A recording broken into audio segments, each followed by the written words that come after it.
پانی کی تیسری قسم جاری پانی۔ جاری پانی وہ پانی ہے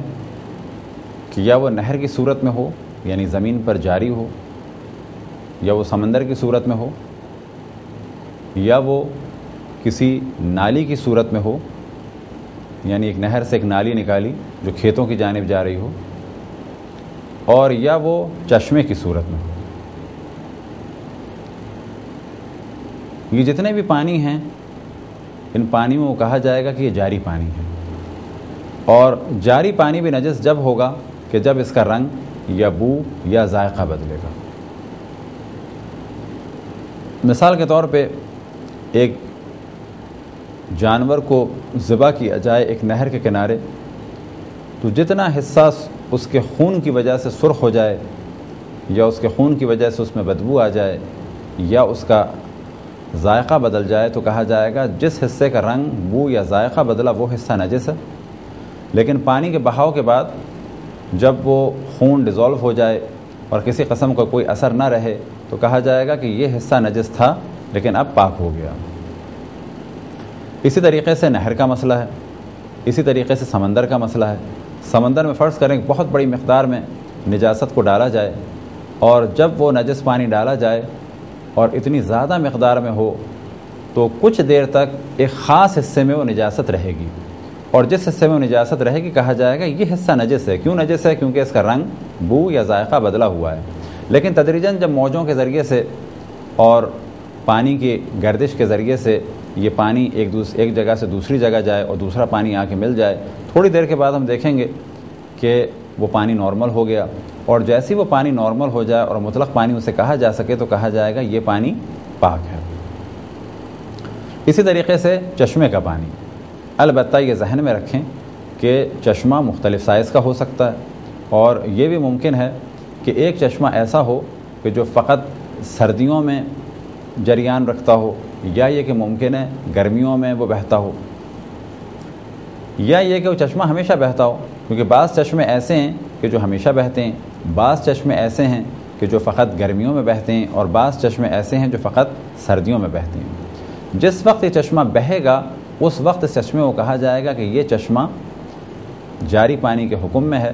اب اگر یہ چشمہ ایک اتنی پتلی سی دھار کی صورت میں ہو یا آبشار کی صورت میں، اور کل اتنی اس کی دھار ہو، تو باوجود یہ کہ اس کی دھار مختصر سی ہے اور ایسے پانی آ رہا ہے جیسے کسی لوٹے سے، لیکن کہا جائے گا کیونکہ یہ جاری پانی ہے اور چشمے کا پانی ہے، زمین سے ابل رہا ہے، یا یہ کہ کسی نہر کے ذریعے سے آ رہا ہے، اس کی مثال ہم پہلے دے چکے، لیکن باوجود یہ کہ اس کی دھار باریک ہو، کہا جائے گا جب تک اس کا رنگ یا بو یا ذائقہ نہ بدلے اس وقت تک ہی نجس نہیں ہوگا۔ ہم جس شہر میں اصفہان کے پاس خوانسار میں تھے، خداوند تبارک و تعالیٰ اس مدرسے کے بانی حاج آغا ابن رضا کو طول عمر عطا فرمائے، اس مدرسے کے پاس ایک چشمہ تھا، اور اس چشمے کی خصوصیت یہ تھی کہ سردیوں میں وہ بند ہو جاتا تھا بہنا، اور گرمیوں میں جب پہلی بارش کے ساتھ ساتھ گرج چمک ہوتی تھی اس وقت وہ چشمہ بہنا شروع ہوتا تھا، پھر وہ بہتا تھا یہاں تک کہ سردیوں کے آثار شروع ہوں تو وہ بہنا بند ہو جاتا تھا۔ یہ چشمہ جب بہے گا تو کہا جائے گا جاری ہے، اور جب نہیں بہے گا تو کہا جائے گا کہ یہ چشمہ اب جاری کے حکم میں نہیں ہے۔ لیکن اب یہ اور بات ہے کہ ایک جگہ اس چشمے کا پانی جمع ہو جائے، فرض کریں چشمہ یہاں سے بہا اور بہنے کے بعد ایک بہت بڑی جگہ پر وہ پانی جمع ہو گیا، تو جب تک وہ چشمہ جاری ہے اس وقت تک کہا جائے گا یہ جاری پانی ہے۔ لیکن اگر یہ پانی ایک گڑھے میں جمع ہو گیا تو اب یہ دیکھنا ہوگا یہ ایک کر سے زیادہ ہے، ایک کر یا اس سے زیادہ ہے، تو کہا جائے گا کہ ہاں یہ پانی جاری تو نہیں لیکن اس وقت یہ ایک کر یا کر سے زیادہ ہے۔ کیونکہ کر سے زیادہ ہے اس پانی کا یہی حکم ہے کہ جب تک رنگ یا بو یا ذائقہ نہ بدلے اس وقت تک یہ نجس نہیں ہوگا۔ لیکن اگر چشمے کا پانی چشمہ بند ہونے کے بعد ایک گڑھے میں جمع ہو جائے، فرض کریں اتنا گڑھا ہے کہ جس میں پانی ایک بالٹی کے برابر آتا ہے، تو جب چشمہ جاری ہوگا تو اس گڑھے کا پانی بھی جاری کے حکم میں ہے۔ اب اگر اس میں نجاست گر جائے اور اس کا رنگ، بو یا ذائقہ ان میں سے ایک، تینوں کے تینوں یا دو، یا حتیٰ اگر ایک چیز بھی بدل جائے تو کہا جائے گا یہ پانی نجس ہو گیا۔ لیکن جب چشمے کے جاری ہونے کی وجہ سے اس کا رنگ، بو یا ذائقہ جو نجاست کی وجہ سے بدلا تھا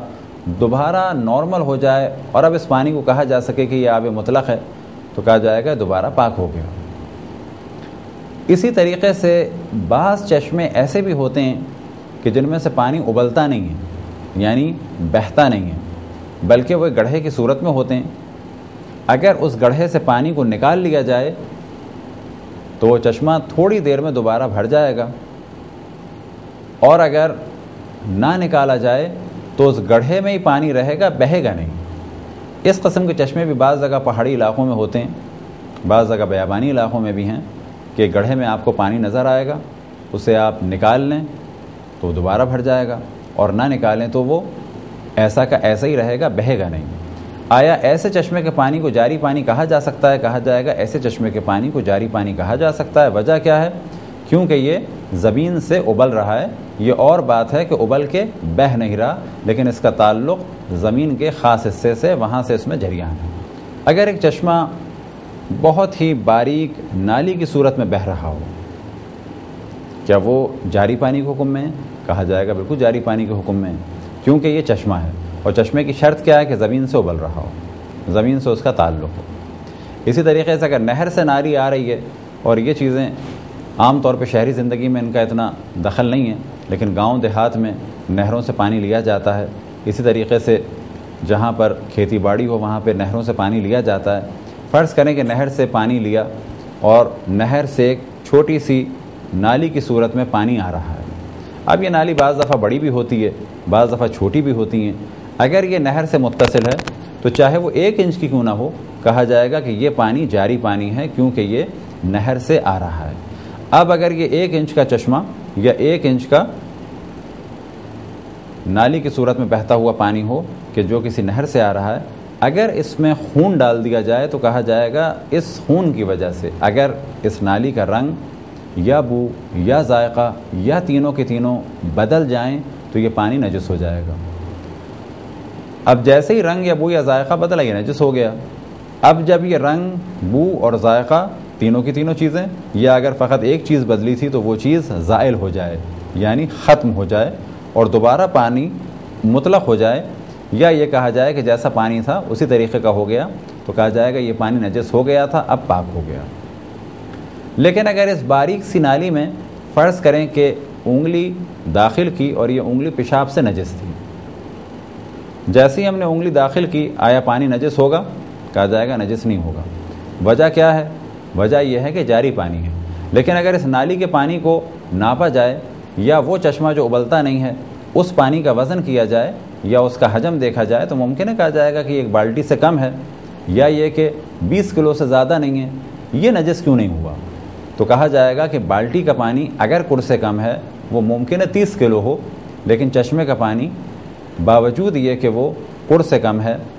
اور باوجود یہ کہ بالٹی کے پانی سے بھی کم ہے، وہ نجس کیوں نہیں ہوا؟ تو کہا جائے گا کہ یہ حکم ہے اللہ سبحانہ و تعالیٰ کی جانب سے کہ جو ان کے حبیب رسول خدا حضرت محمد مصطفیٰ صلی اللہ علیہ وآلہ وسلم اور اہل بیت علیہ السلام کے ذریعے سے پہنچا کہ پانی کی اقسام مختلف ہیں، اور ان سے پاک کرنے کا سلسلہ اور وہ کس طرح سے نجس ہوتی ہیں، ان کے احکام بھی مختلف ہیں۔